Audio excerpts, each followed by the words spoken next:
नमस्कार दोस्तों। ये कहानी लाल कोठी का दूसरा और आखिरी भाग है। आइए सुनते हैं इस कहानी को।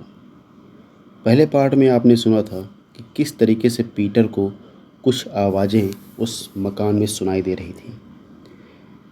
पीटर को करीब से आवाज़ आने की वजह से अंदाज़ा हुआ कि यह किसी औरत के रोने की आवाज़ थी। थोड़ी देर तक वो बिस्तर पर बैठे आवाज़ें सुनता रहा। फिर कुछ सोचकर उसने दरवाजे की तरफ घूमकर पूछा, आप क्यों रो रही हैं? कौन हैं आप? आवाज़ में जैसे एकदम ब्रेक लग गए। फिर थोड़ी देर बाद एक कांपता हुआ स्त्री का स्वर सुनाई दिया। मैं एक पीड़िता हूँ जिससे कोई हमदर्दी नहीं रखता। जो भी यहाँ आता है मेरी प्रार्थना सुनकर मेरे दुखों का निवारण करने के बजाय यहाँ से भाग खड़ा होता है। ठीक उसी वक्त कहीं करीब चर्च से सुबह की प्रार्थना के लिए घंटा बजा और जो भी थी उसने शायद घबरा कर कहा, अच्छा अब बाकी बातें कल बताऊंगी। उसके बाद सुनाई दे रही आवाज़ बंद हो गई। पीटर अगले दिन फिर ऑफिस जा रहा था। हैरी ने उसे हैरानी से घूर कर देखा मगर वो आज कुछ नहीं बोला। ऑफिस में भी साथियों को उम्मीद थी कि शायद वो कुछ बोलेगा मगर पीटर ने उनकी अपेक्षा के विरुद्ध कोई भी बात नहीं की। उसने बड़े आराम और शांति से अपना काम किया और छुट्टी के बाद हंसता मुस्कुराता चल दिया। आज भी उसे लाल कोठी पहुंचते पहुंचते देर हो गई थी। दरअसल लाल कोठी उसके ऑफिस से काफ़ी दूर पर थी। इधर ऑटो रिक्शा भी बहुत कम चलते थे और काफ़ी अंतराल के बाद चलते थे। जब वो गाड़ी से उतरकर कोठी की तरफ चला तो सर्दी के मारे उसके हाथ पांव सुन्न सुन्न हो गए थे। हालांकि उसने ठीक ठाक गर्म कपड़े भी पहन रखे थे। अब वो बड़बड़ा कर कह रहा था, लाल कोठी पहुंचकर मैं सबसे पहले गर्मा गर्म कॉफ़ी बनाकर पीऊँगा ताकि रगों में जमा हुआ खून थोड़ी हरकत करने लगे। जैसे ही वो अपने कमरे में दाखिल हुआ उसकी निगाह बिस्तर के करीब ही मौजूद छोटी मेज़ पर पड़ी जिस पर एक थर्मस और एक चाय का मग रखा हुआ था। पीटर ने लपक कर थर्मस उठाया तो वह भरा हुआ था। पीटर ने थर्मस खोला तो उसमें से भाप निकल रही थी। साथ ही कॉफ़ी की सौंधी सौंधी गंध भी आ रही थी। उसने थर्मस से मग में कॉफ़ी डाली और खुदा का शुक्रिया अदा करके मग होठों से लगाकर एक लंबा घूंट भरा। और मेरा शुक्रिया नहीं अदा करोगे? यह वही स्त्री का स्वर था जो पीटर ने पिछली रात भी सुना था। उसने उत्सुकता से इधर उधर देखा मगर उसे कोई भी नजर नहीं आया। कुछ घूंट गर्म गर्म कॉफ़ी पीने के बाद वो कपड़े बदलने बाथरूम में चला गया। जब फ्रेश होकर बाहर निकला तो एक बार फिर से हैरान हो गया। मेज पर थर्मस के बराबर में खाना रखा हुआ था जिसमें से भाप उठ रही थी। ज़्यादा ताज्जुब से देखने की ज़रूरत नहीं है। ज़रूरत इस बात की है कि इसके ठंडा होने से पहले इसे खाना शुरू कर दो। ये आवाज़ सुनकर पीटर ने बगैर कुछ कहे खाना शुरू कर दिया था। भाई वाह, मज़ा आ गया। इस मौसम में गर्मा गर्म भुना गोश्त, रोटी और तले हुए आलू। मगर दूसरी तरफ से कोई जवाब नहीं आया। शायद वो जो कोई भी थी इस वक्त वहाँ नहीं थी। खाना खाकर पीटर ने थोड़ी देर आराम किया, फिर उठा और बाथरूम में गया। वहाँ से आकर वो सोने की तैयारी करने लगा कि कमरे में रोशन जीरो पावर के बल्ब की रोशनी में उसे एक साया नजर आया। फिर वही आवाज़ गूंजी, आप सो गए क्या? उस आवाज़ पर पीटर ने साए की तरफ देखा मगर साया दोबारा नजर नहीं आया। इसके जवाब में उसने जवाब दिया, नहीं, मैं जाग रहा हूँ। मैंने कल रात को कहा था ना, मैं एक पीड़िता हूँ। जो भी यहाँ आता है मेरी फरियाद सुने बगैर ही यहाँ से भाग खड़ा होता है। हाँ, तुमने कहा था, मगर तुम कौन हो? तुम्हारा दुख क्या है? तुम क्या चाहती हो? मैं एक बेचैन आत्मा हूँ और मुझे मेरे जीते जागते शरीर से वंचित कर देने वालों से बदला लेना चाहती हूँ। मैं यह भी चाहती हूँ कि इस घर से मुझे मुक्ति मिल जाए। मेरी कैद आत्मा यहाँ से आज़ाद हो जाए, मुझे सदा के लिए शांति मिल जाए। पीटर थोड़ी देर तक खामोश रहा, फिर बोला, तुम्हारी यह बात तो समझ में आई कि तुमसे किसी जालिम ने तुम्हारा शरीर खत्म कर दिया है। तुम्हारी यह भी बात समझ में आ गई कि तुम उससे बदला लेना चाहती हो, मगर यह बात समझ में नहीं आई कि तुम इस घर में, इस लाल कोठी में कैद हो या तुम्हारी आत्मा कैद है। फिर एक ठंडी आह भरने की आवाज़ आई। उसके बाद आत्मा ने कहा, जिस जालिम ने मेरे शरीर को कत्ल किया था, मैंने उससे कहा था कि मैं मरकर भी तुझे माफ़ नहीं करूँगी, तुझसे बदला ज़रूर लूँगी। जिस पर उस कमीने ने किसी जादू के ज़ोर से मुझे यहाँ पर कैद कर दिया है। जब तक मैं इस कैद से मुक्ति नहीं पा लूँगी, उससे बदला नहीं ले सकूँगी। पीटर, जो बड़े गौर से आत्मा की बातें सुन रहा था, बोल उठा, मगर वो जादू कैसा है? तुम इस कैद से कैसे आज़ाद हो सकती हो? इस बारे में तुम्हें कुछ मालूम है? एक तो मेरी लाश पर उसने एक मूर्ति रख दी है, जो कोई मायावी मूर्ति है। दूसरे, इस घर को अंदर से लाल रंग में रंग दिया है, जो पहले हल्के गुलाबी रंग में रंगा हुआ था। मेरा ख्याल है शायद यह भी कोई तांत्रिक प्रक्रिया है। अगर तुम ये दो काम कर सको, यानी मेरी लाश पर से वो मूर्ति हटा दो और इस कोठी का लाल रंग मिटा दो, तो शायद मुझे मुक्ति मिल जाए, मैं यहाँ से आज़ाद हो जाऊँ। पीटर फिर कुछ देर सोचने लगा, फिर बोला, तुम्हारा नाम क्या है? मेरा नाम जैनी है और मैं कैथोलिक हूँ। और वो जालिम कौन था जिसने तुम्हें मारा था? वो वो अभी इतना ही कह पाई थी कि दूर से हैरी के पुकारने की आवाज़ आई थी। मैं जा रही हूँ, बाकी बातें कल करूँगी, उसने जल्दी से कहा। सर सर, क्या बात है हैरी?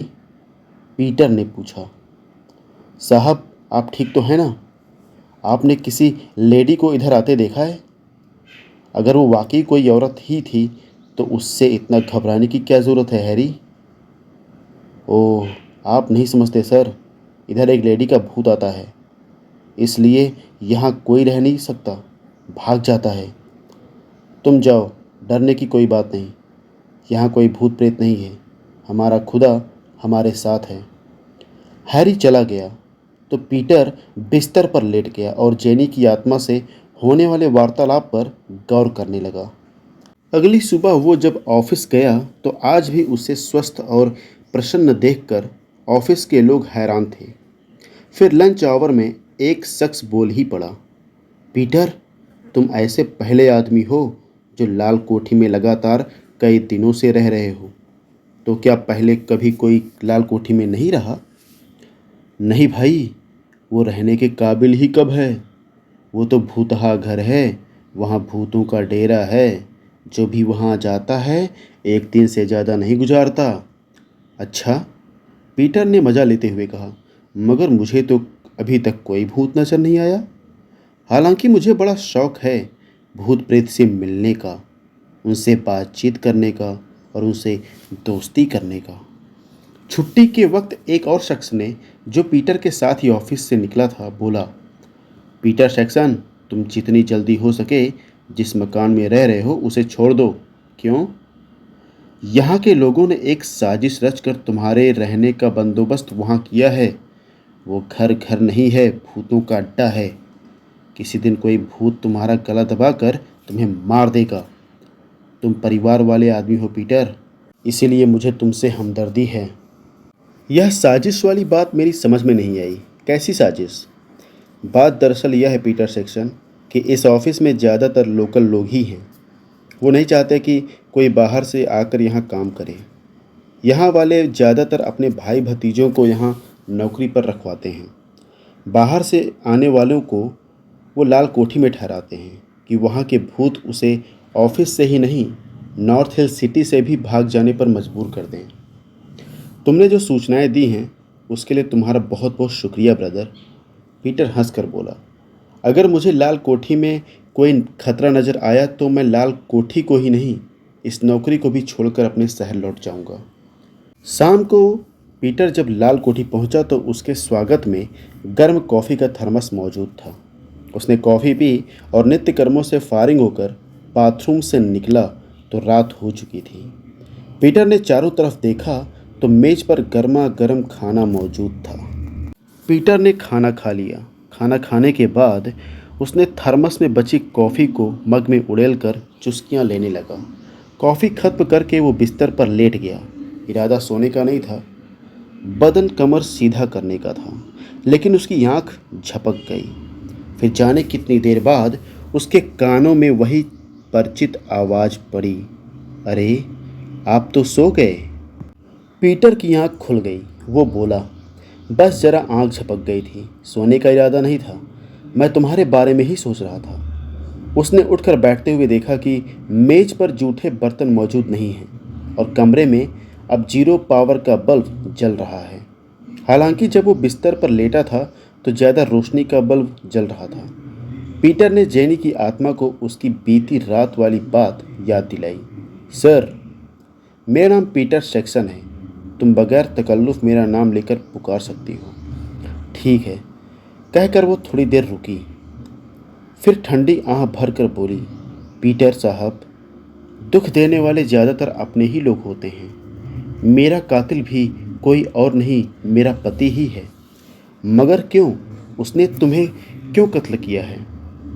मेरा जुर्म यह है कि उसके प्यार में मैंने अपने परिवार वालों की, अपने बुजुर्गों की एक भी बात नहीं सुनी थी। उसके प्यार में ऐसी दीवानी हुई थी कि उसके बहकावे में आ गई थी। कैलिफोर्निया से उसके साथ भागकर यहाँ आ गई थी। यहाँ आकर मैंने उसके साथ कोर्ट में शादी कर ली थी। उसने यहीं इसी कोठी में मुझे रखा था। उस वक्त यह लाल कोठी नहीं, वाइट बंगलो के नाम से मशहूर था, क्योंकि जैसा कि आपने देखा इसका रंग अभी भी बाहर से सफ़ेद ही है, चाहे पुराना ही पड़ गया है। यह कोठी उसकी प्रॉपर्टी थी। वो बड़ा दौलतमंद आदमी था और उसका कारोबार दूर दूर तक फैला हुआ था। उस वक्त मुझे यह मालूम नहीं था कि वो धोखेबाज, धूर्त और अय्याश आदमी है। भांवरा बनकर फूलों पर मंडराना उसका मनपसंद शौक है। कुछ दिनों बाद मेरी सुंदरता और जवानी से उसका दिल भर गया तो वह मुझ पर दबाव डालने लगा कि मैं कुछ ले देकर उसका पीछा छोड़ दूं और अपने माँ बाप के पास वापस लौट जाऊं। आखिर मैं किस मुंह से माँ बाप के पास जाती? वो कहने लगा कि तुम कहीं भी चली जाओ, लेकिन मैं आखिर क्यों जाती? जाती भी तो कहाँ जाती? वो अपनी कोशिशों में नाकाम हो गया तो उसने मुझे कत्ल करने की साजिश रची। एक दिन जब मैं सो रही थी तब उसने मुझ पर कातिलाना हमला कर दिया। मैंने मरते मरते उसे धमकी दी थी, मैं मरने के बाद भी उसे माफ़ नहीं करूँगी। जब तक मेरी आत्मा तुमसे बदला नहीं ले लेगी उसे शांति नहीं मिलेगी। उसने मुझे कत्ल करने के बाद इसी कोठी के लॉन में मुझे दफन कर दिया और मेरी आत्मा को इसी कोठी में कैद करने के लिए किसी जादूगर का सहारा लिया। मेरी लाश पर एक मायावी मूर्ति रख दी और इस कोठी को अंदर से ही पूरी तरह लाल रंग से रंग दिया। तुम अगर ये दोनों काम कर दो, यानी मूर्ति को मेरी लाश पर से हटा दो और ये लाल रंग मिटा दो, तो मेरी आत्मा आज़ाद हो जाएगी और मैं उस बेवफा से अपना हिसाब चुकता करने में कामयाब हो जाऊंगी। पीटर कुछ देर तक सोचता रहा, फिर बोला, मुझे बताओ तुम्हारी लाश किस जगह दफन की गई है? लॉन में एक जगह पीले गुलाबों का एक पौधा है जिसके इर्द गिर्द लाल गुलाबों की क्यारियां हैं। वो पीले गुलाबों का पौधा भी शायद कोई जादुई पौधा है, क्योंकि उसके फूल कभी नहीं मुरझाते, न नए फूल आते हैं। और वहाँ जब तुम मेरी कब्र खोलोगे तो उस वक्त हैरी को कहीं भेज देना। मेरा ख्याल है कि यह भी मेरे पति का आदमी है। अगले शनिवार को पीटर अभी सोच ही रहा था कि हैरी को वीकेंड के लिए कैसे कहीं भेजा जाए कि तभी हैरी ने खुद ही आकर छुट्टी मांग ली। सर, आप मुझे छुट्टी दे दीजिए। क्यों, सब ठीक तो है हैरी? मेरे एक दोस्त की शादी है, मेरा वहाँ जाना बहुत ज़रूरी है। 1-2 दिन की छुट्टी दे दीजिए। ठीक है, मगर देखो, शाम तक आ सको तो ज़रूर आ जाना। पीटर ने कहा, जाओ। इस तरह पीटर की एक मुश्किल कुदरत ने आसानी से हल कर दी थी। हर तरफ से तसल्ली करके उसने जेनी की बताई हुई जगह से मिट्टी हटाई तो उसे एक लाश मिल गई, एक जवान और खूबसूरत लड़की की लाश। यूँ लगता था उसे अभी अभी दफनाया गया है, बिल्कुल तरोताज़ा, और उसके सीने पर वाकई एक छोटी सी मूर्ति रखी हुई थी। लाश पर से मूर्ति हटाने से पहले पीटर ने जितनी प्रार्थना उसे याद थी सब पढ़ डाली। फिर मन ही मन खुदा को याद करके लाश के सीने पर से वो मूर्ति उठा ली। मूर्ति उसने कब्र से बाहर आकर एक जगह रखी और भारी कुदाल उठाकर कब्र को ढाने का इरादा किया तो यह देखकर दंग रह गया कि जो लाश 1 मिनट पहले एक बिल्कुल तरोताज़ा लग रही थी वो मोम की तरह पिघल रही थी। फिर कुछ ही सेकंड में वहाँ लाश का नामो निशान नहीं था। पीटर ने मिट्टी को कब्र में डालकर उसे दोबारा समतल कर दिया। अब वो हाथ पैरों से मिट्टी झाड़ता हुआ मूर्ति हाथ में लेकर कोठी के अंदर आया और सोचने लगा, इस मूर्ति का क्या करूं, कहाँ फेंकूं? इससे पहले एक और बड़ी समस्या है। बंगले के अंदर जो खून जैसा गाढ़ा लाल रंग किया हुआ है उसे किस तरह मिटाऊं? इस समस्या पर तो मैंने सोचा ही नहीं था, न ही जेनी की आत्मा से इस बारे में पूछा था।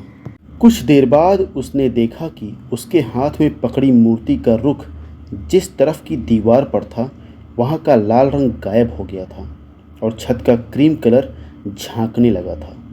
तो क्या?